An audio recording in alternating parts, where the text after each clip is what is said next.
to understand that the fact that you are growing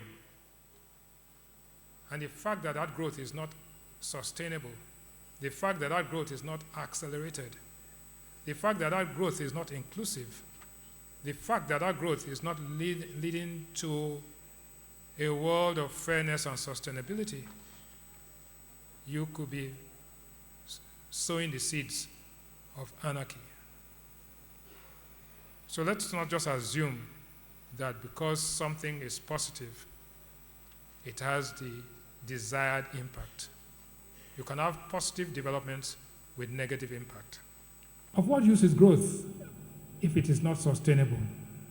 Of what use is rapid growth? Growth has components and things to drive it. Productivity is a key issue. Labor productivity, a function of skill, a function of training, a function of work ethic.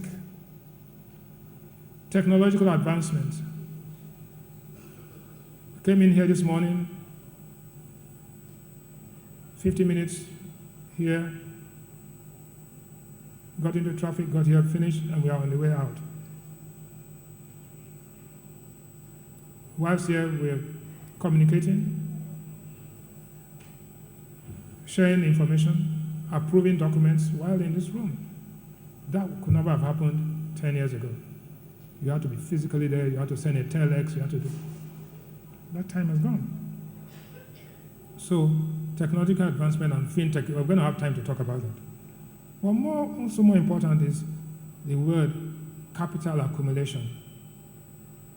Surplus. Generating a surplus and reinvesting the surplus wisely. So, 3 things. 1, productivity and skill. 2, technology. 3, surplus. Profit. Proudhon said all profit is theft. But if profit is theft, then call me a thief. So, high GDP growth, low level of development, you go into that decline. You'll never take off. Example of countries like this, where growth is non-inclusive, DRC. I don't know how many of you have been to the DRC. It has all the potential, but has never been able to take off. Weak, ineffectual, dysfunctional leadership, resources, and conflict. All they do is drink, dance, and sleep.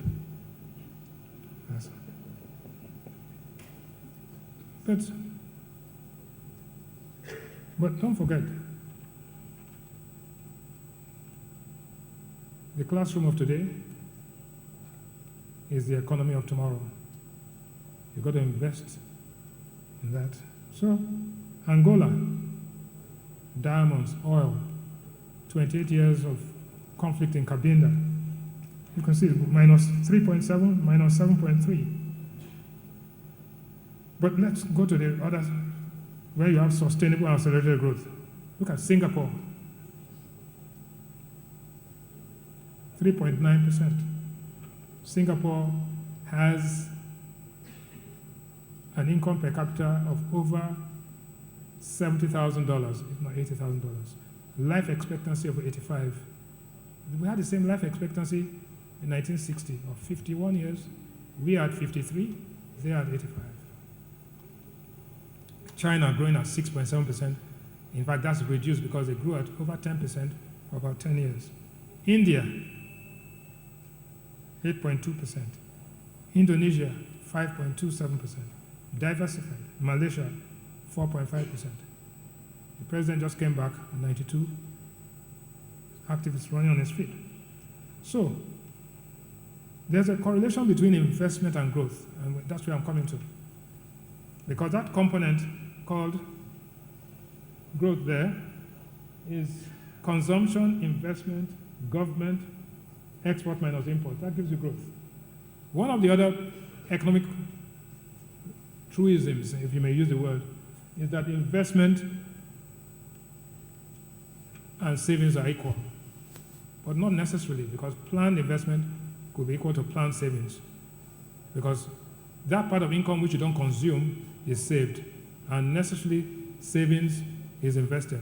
But investment does not necessarily have, and the investment multiplier, which is K, is what gives you what your income will be. But having said that, in Nigeria, your gross fixed investment is 13% of GDP, averagely. South Africa is about 25%, many countries 30%, China 40%. You're not going to go anywhere if your gross fixed investment is 13%. What you need is investment, an investment that has a multiplier effect. National savings is 11%, so you can see the difference is about 2%. Fixed investment is projected to grow by 2.6% to $60 billion. You know what? Jeff Bezos, the owner of Amazon, his net worth is $168 billion. One guy. One guy.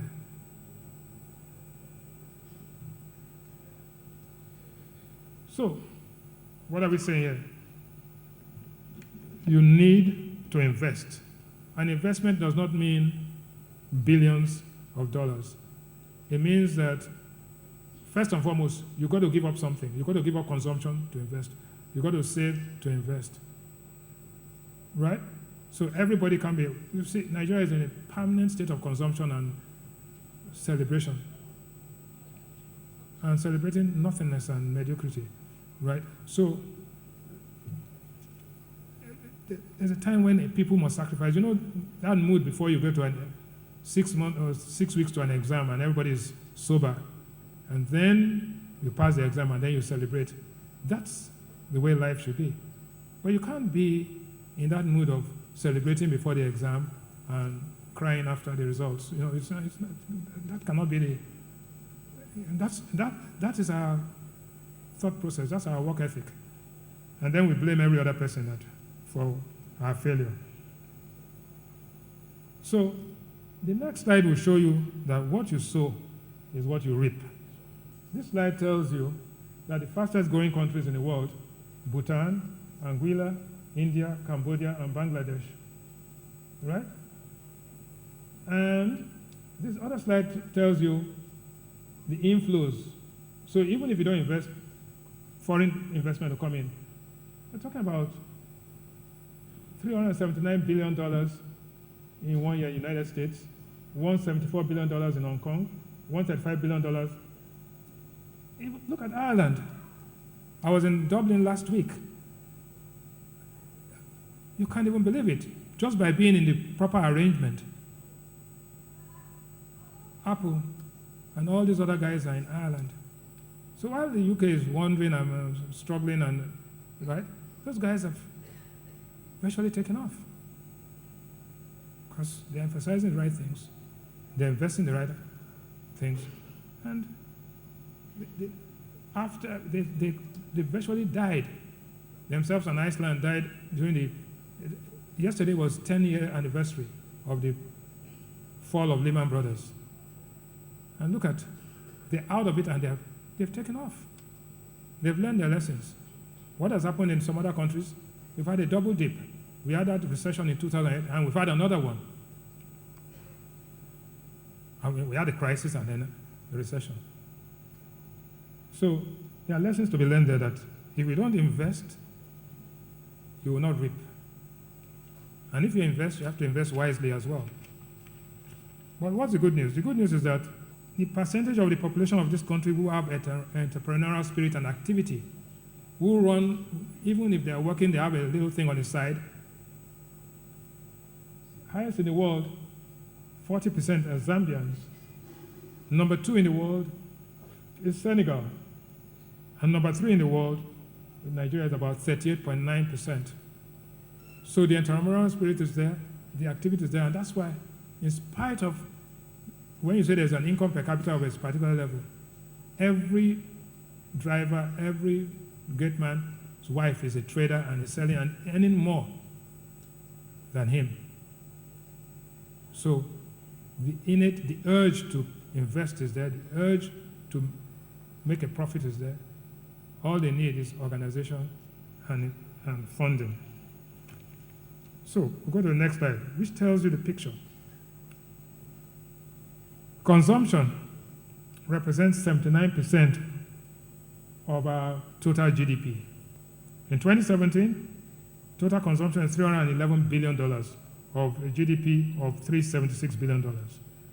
In 2018, that has gone up to $353 billion, and it's projected to go higher.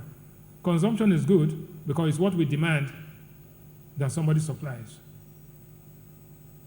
So that's good. But growth has constraints. What are the constraints? Number one constraint, everybody says, oh, power, infrastructure, no water. But the number one constraint is the work ethic and the productivity and the people, the skill. Number two constraint is level of investment. And then number three constraint is infrastructure and then finance. So Samsung accounts for 20% of South Korea's total GDP, and its foundation is in research. I want you to show me one company in this country that has massive investment in laboratories that come up with new inventions. All we have to do is copy somebody else's. But we have no less than 19 commodities that we have number one comparative advantage, ranging from yam to cassava to sesame seeds to soya to ginger. 19. Of these 19, only 2 are of a quantum that can be considered to be anything near worthwhile. That is sesame seed and cocoa. As a matter of fact, cocoa, we've gone all the way to number 6. Cameroon used to be way down. They are now ahead of us.